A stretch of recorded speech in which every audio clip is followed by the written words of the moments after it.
Bonjour mes semblables. Alors, j'avais envie de vous expliquer un petit peu quelle est la différence entre la patience et l'attente. Pour commencer, la patience, c'est quand on est avec la vie. Et être avec la vie, c'est être dans le présent. Et l'attente, c'est quand on est, entre guillemets et parenthèses, contre la vie. Je vais vous expliquer ce que ça veut dire. Et on n'est plus dans le présent, on est dans le temps. D'accord ? C'est-à-dire, en général, on attend, c'est une projection du futur. Alors, pour comprendre ce que c'est que l'attente. L'attente et les attentes ont toujours pour conséquence des frustrations. Pourquoi ? Parce qu'elles ne sont pas au présent.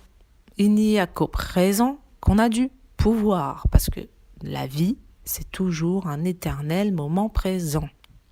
Ok ? Et c'est le mental qui va modéliser nos expériences, ce qu'on vit dans le présent, à travers, entre guillemets, il va modéliser ça dans du temps, en fait, linéaire. Passé, présent, futur. Quand on est dans le présent, on est dans l'acte, on vit quelque chose ici et maintenant, le mental, entre guillemets, n'existe pas vraiment. On vit notre conversation, notre expérience, peu importe ce que c'est, on est là. Ok ? Lui, il va juste modéliser. Ensuite, il va mettre ça dans le temps. C'est-à-dire ce qu'on vient de vivre, le mental va l'enregistrer. C'est comme un ordinateur, hein, il va enregistrer ça dans un temps passé. Et il a la capacité aussi de modéliser, de projeter un temps futur. Mais le temps futur qu'il projette est toujours basé sur un champ informationnel qui vient de nos expériences qui se sont produites dans le présent, qui vient du passé. Et il n'est pas capable de modéliser l'inconnu, en fait. Parce que le futur, on va dire que c'est l'inconnu. Parce qu'on ne l'a pas encore expérimenté, donc c'est pas encore connu. Lui, il va se baser que sur du passé. Donc souvent, ce qu'on projette avec notre mental dans le futur, c'est pas forcément ce qui va se réaliser. Parce qu'en plus, c'est toujours sur des données passées.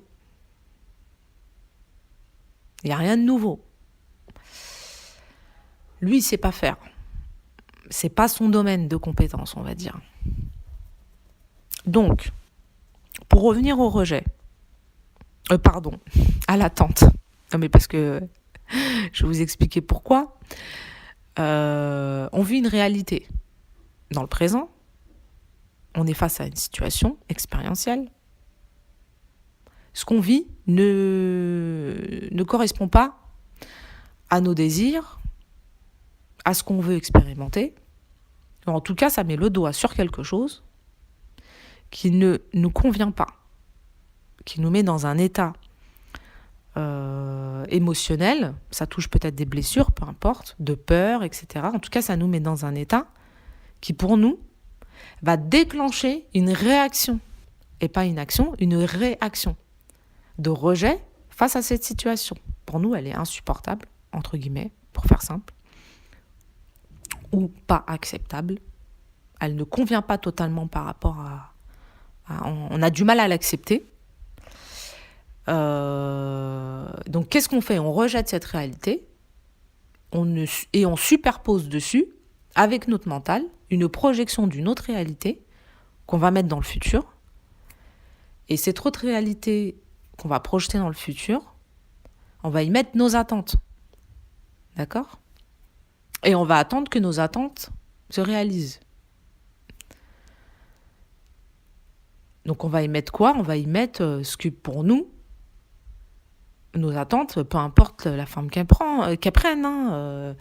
C'est-à-dire que si on prend l'exemple d'une situation type, Et si on projette mentalement une projection illusoire dans le futur en disant, ben voilà, moi ce que je vis, j'espère, parce que c'est de l'espoir qu'on va mettre dans l'attente, j'espère dans un futur plus ou moins proche que les choses vont changer, que il ou elle va changer, que je vais avoir ceci ou cela, que voilà. Pourquoi? Parce que on a envie tous de réaliser, de se réaliser et de réaliser nos désirs. On projette ça, on a des attentes et on attend. Comme c'est dans le futur, comme je vous l'ai expliqué avant, en tout cas c'est un futur potentiel, mentalisé, on n'est pas dans le présent, donc on n'a pas de pouvoir. Et comme on n'a pas de pouvoir, on ne peut pas le réaliser. Et comme on ne peut pas le réaliser, ce qu'on émet, on le reçoit. C'est la loi naturelle. C'est une des lois naturelles de la vie. Qu'est-ce qu'on reçoit? De la frustration. Eh oui. Pourquoi on reçoit de la frustration? C'est simple. On n'a pas de pouvoir dans un futur potentiel. On ne peut pas agir. Donc on ne peut pas réaliser. C'est logique. On est enfermé. Eh oui, on s'enferme dans un concept, dans une idée illusoire, qui a été émise par un rejet de la réalité, qui n'était pas supportable pour nous. On y met nos espoirs, et puis on attend. Alors, en plus, c'est vraiment enfermant, c'est-à-dire on peut vraiment à un moment donné se trouver, entre guillemets, dans le mot, comme en enfer, dans une boucle. Pourquoi ? Parce que quand on ressent de la frustration, en général, on réagit face à la frustration, on n'agit pas. C'est-à-dire on va trouver un moyen de l'anesthésier, de l'apaiser, cette frustration. Alors que c'est juste un déclencheur, une conséquence logique, tout simplement, de ce qu'on vit. Mais on a du mal à le voir. Donc qu'est-ce qu'on fait ? Je ressens de la frustration. Je vais essayer de l'anesthésier. En tout cas, voilà, il faut absolument que j'apaise, entre guillemets, cette frustration. Et souvent, qu'est-ce qu'on fait ? On va nourrir cette projection mentale. Donc on va aller trouver des éléments dans la réalité, mais c'est même pas, c'est des éléments dans notre mental. C'est-à-dire, on va être dans l'illusion totale. C'est-à-dire que cette projection, on va y mettre je ne sais quoi dedans pour continuer à être dans l'attente, en tout cas pour continuer à supporter l'attente. D'accord ? En attendant, on passe à côté de notre vie présente. Parce que on va prendre cette situation, peu importe laquelle.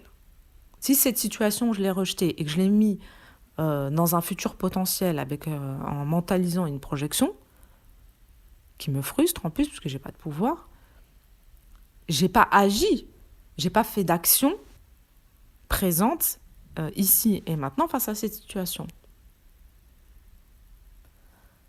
Donc forcément, en plus, on peut pas se réaliser parce qu'on est à côté de notre vie. À un moment donné, notre vie, elle a besoin d'action, on a besoin d'agir dans la matière. Là, on n'agit pas dans la matière. On est totalement en train de mentaliser une réalité qui ne se réalisera peut-être jamais, et qui ne se réalisera jamais d'ailleurs. Pourquoi ? Parce qu'elle ne peut pas se réaliser si on n'agit pas dans le présent. Si on met notre pouvoir dans le futur, c'est pas possible. Par rapport aux lois, on ne peut pas avoir du pouvoir sur le futur. Le pouvoir, elle est toujours dans le présent. La vie, elle se passe ici et maintenant. C'est toujours dans le présent. Ça, c'est l'attente. La patience, ça n'a rien à voir avec l'attente. La patience, c'est quand on est avec la vie. C'est-à-dire, vous avez envie de faire pousser une fleur, une plante ou des légumes. Vous trouvez un terreau. Vous y mettez des graines. Ensuite, vous allez arroser votre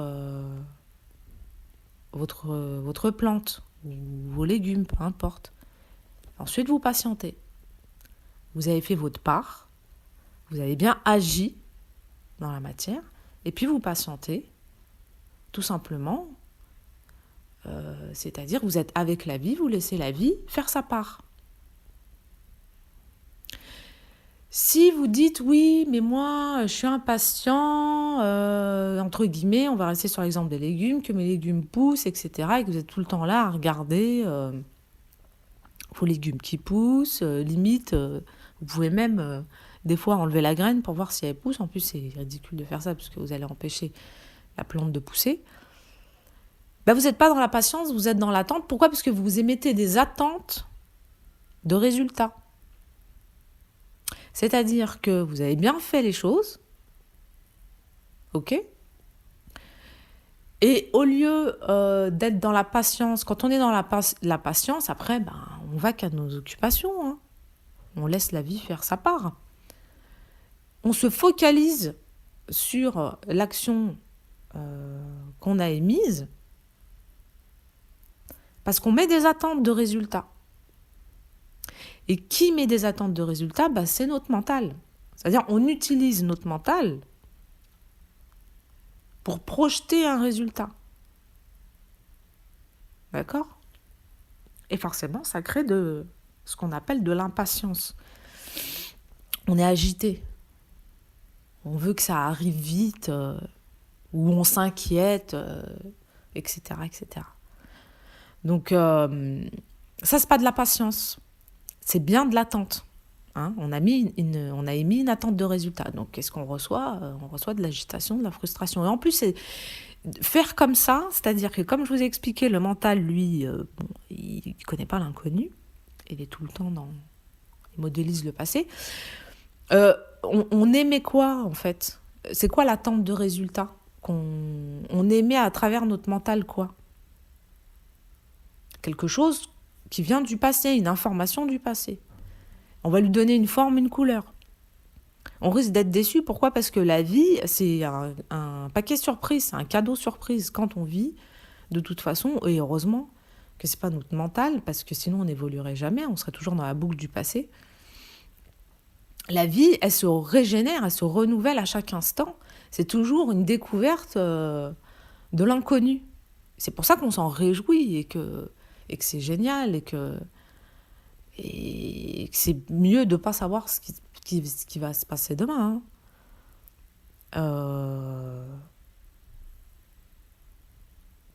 Ça, c'est la magie de la vie. Comme ça, on est waouh, c'est quand même, on est quand même bien quand ça, waouh, on est tout surpris quoi. C'est génial.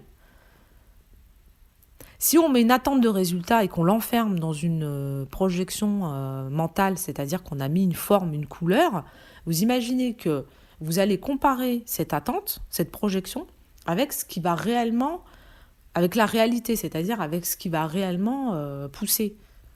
Si on prend l'exemple du potager, enfin de la plante ou des légumes, vous allez les comparer et vous allez dire ah bah ça correspond pas à ce que j'attendais.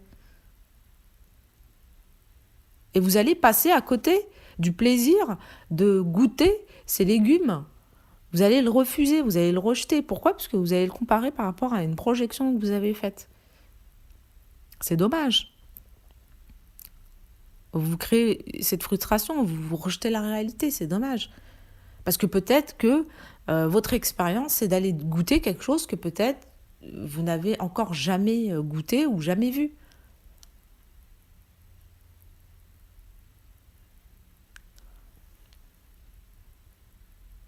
Vous savez, on a un élan de vie à l'intérieur de nous qui déteste et qui ne supporte pas être enfermé.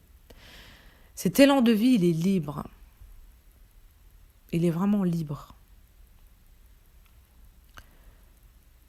Si on l'enferme dans des concepts mentaux, dans des peurs, dans des boîtes, il va tout faire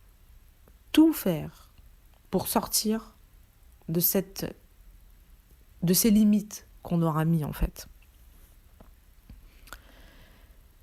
Et d'ailleurs, ça peut apporter de la souffrance. C'est-à-dire que parfois, dans notre système, qui est super intelligent en fait, hein, on est un univers hyper intelligent, nous, l'humain, comme la vie d'ailleurs, hein, va trouver un moyen de faire péter ces concepts qui sont des limites en fait. Parce que l'élan de vie qui est en nous, il est libre et il est créateur et il se développe, il évolue tout le temps. Et si vous le mettez dans un, ah bah voilà, moi ma vie, c'est ça, je bouge plus, ça me convient, je suis dans une zone de confort, de contrôle, vous allez contre votre élan de vie. Il y a une résistance. Vous l'avez enfermé dans un concept.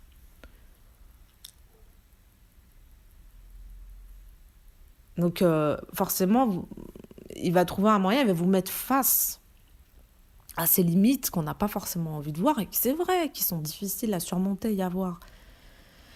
En disant, mais tu sais, tes concepts de vie, la façon dont tu vois le bonheur, la façon dont tu te vois et tu vois la vie, elle est limitante et elle est basée peut-être sur des choses que tu dois faire bouger, qui sont des peurs du passé ou peu importe, des croyances qui aujourd'hui ne sont plus utiles et empêchent cet élan de vie en toi de se développer et d'aller tout simplement réaliser, entre guillemets, ce que tu es venu vivre ici.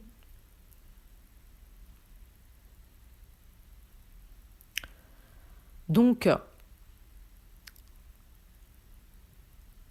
voilà pourquoi je voulais vous expliquer quelle est la différence entre la patience et l'attente.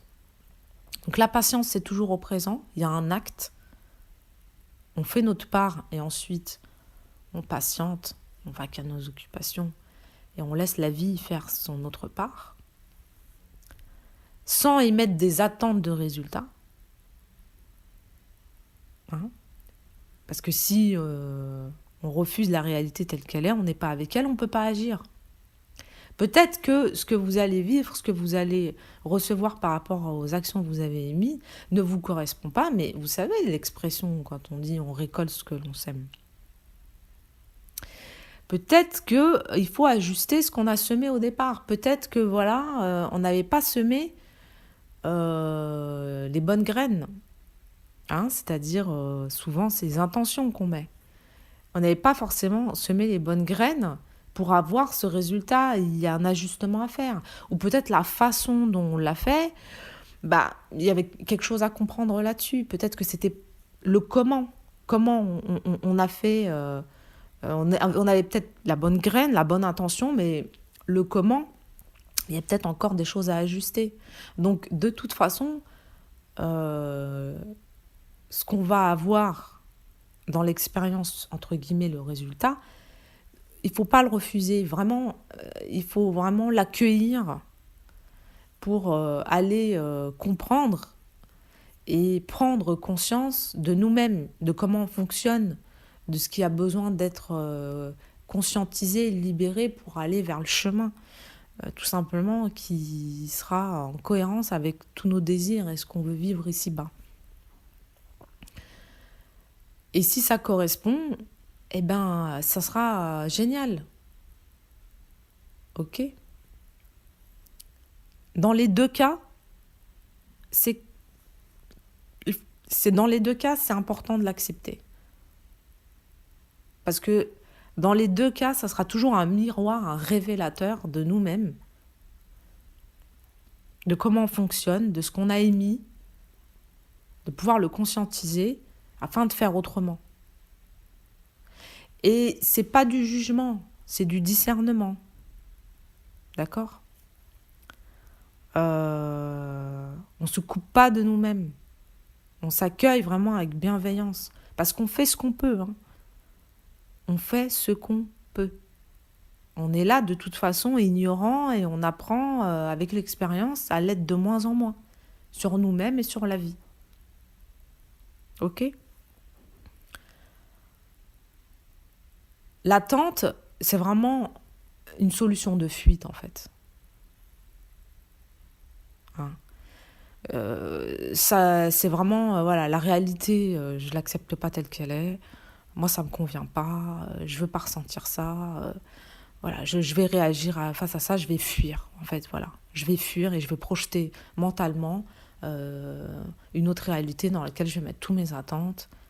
Et puis, non, non, ça c'est... Et on n'a même pas de pouvoir là-dessus. Ça, c'est vraiment quelque chose qu'on doit conscientiser. Aujourd'hui, on a cette capacité quand même d'avoir la possibilité d'aller voir un petit peu comment on fonctionne.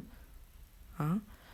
On a vraiment l'intelligence nécessaire et disponible pour ça. On peut aujourd'hui, à travers toutes nos expériences du passé, ouvrir un petit peu notre esprit et utiliser notre intelligence autrement. Sortir de cet état de réaction égotique et victime de nous-mêmes. Prendre nos responsabilités. Et oui, on n'a pas toujours ce qu'on veut, mais peut-être que ce qu'on voulait,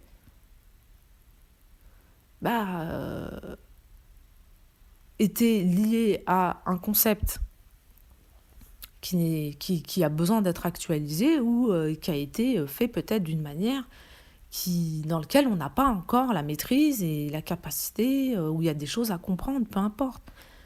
C'est important, voilà, de comprendre ça. L'attente, c'est toujours une fuite. Et des fois, il y a des conséquences qui peuvent être vraiment importantes parce que souvent, on peut passer notre temps à avoir tout le temps ce type de réaction face à la vie et on peut se créer une bulle où on a mis tout, où on a fui dedans. On est parti dans un monde imaginaire et au lieu d'être là, ici et maintenant, et de s'incarner et d'incarner qui on est dans la matière, on est tout le temps barré. On est tout le temps barré, perché je ne sais où, quoi. Dans un monde imaginaire, dans un monde d'illusions, dans un monde mentalisé, peu importe. Et on se rend compte qu'il y a une grande différence entre ce qu'on vit dans la réalité au quotidien et ce qu'on espère et ce qu'on imagine avec notre tête. Et cet écart entre le bas et le haut, quelque part, c'est-à-dire entre la matière, ce que j'incarne, et ce que j'imagine, s'il est trop grand, ça crée vraiment un vide, un creux, une distance entre nous et nous. Et à chaque fois qu'on revient à la réalité, on ressent un état de souffrance qui peut même nous amener à un état dépressif. Parce que la distance est trop grande. Elle est devenue trop grande. Quand on est des fois dans un idéal et que quand on arrive dans notre quotidien, on se rend compte que cet idéal, il n'est pas terrible, que en tout cas, on constate que notre réalité est un petit peu lointaine de notre idéal, ça crée de la souffrance, ça.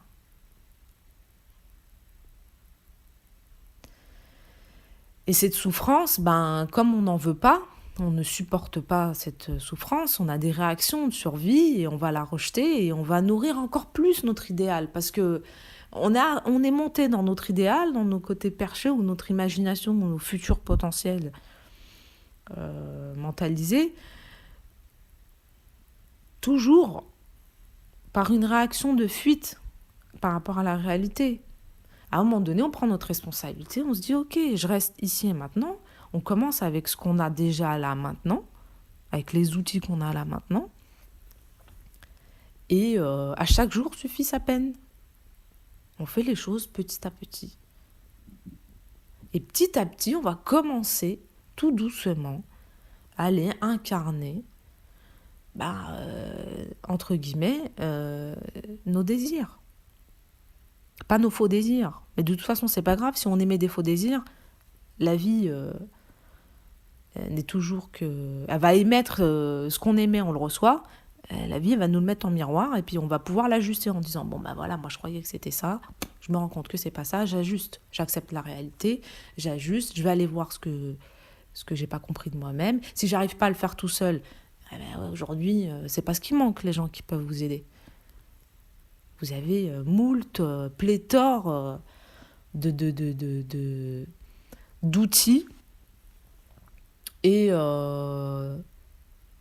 de gens compétents pour vous accompagner dans la libération de tout ce qui vous empêche d'aller vers vous-même, hein, d'aller vous réaliser en cohérence à votre essence, à votre élan de vie, à ce que vous avez dans le cœur, dans la matière. Voilà mes semblables, ce que j'avais envie de vous transmettre. Donc, la différence entre l'attente et la patience. La patience, on est dans le présent, il y a bien un acte, vous faites votre part, ensuite vous patientez. Et surtout, n'émettez pas d'attente de résultats, laissez-vous surprendre par la vie, acceptez la réalité telle qu'elle est. Et l'attente, c'est une fuite, tout simplement. Voilà, c'est une réaction. Je refuse la réalité, je me projette, je m'illusionne, j'ai aucune action, j'ai aucun pouvoir. Et je vis dans la frustration, et puis en plus, ça engendre un enfermement et des souffrances. Voilà, j'espère que ça vous a aidé. À très bientôt. Prenez soin de vous. Au revoir.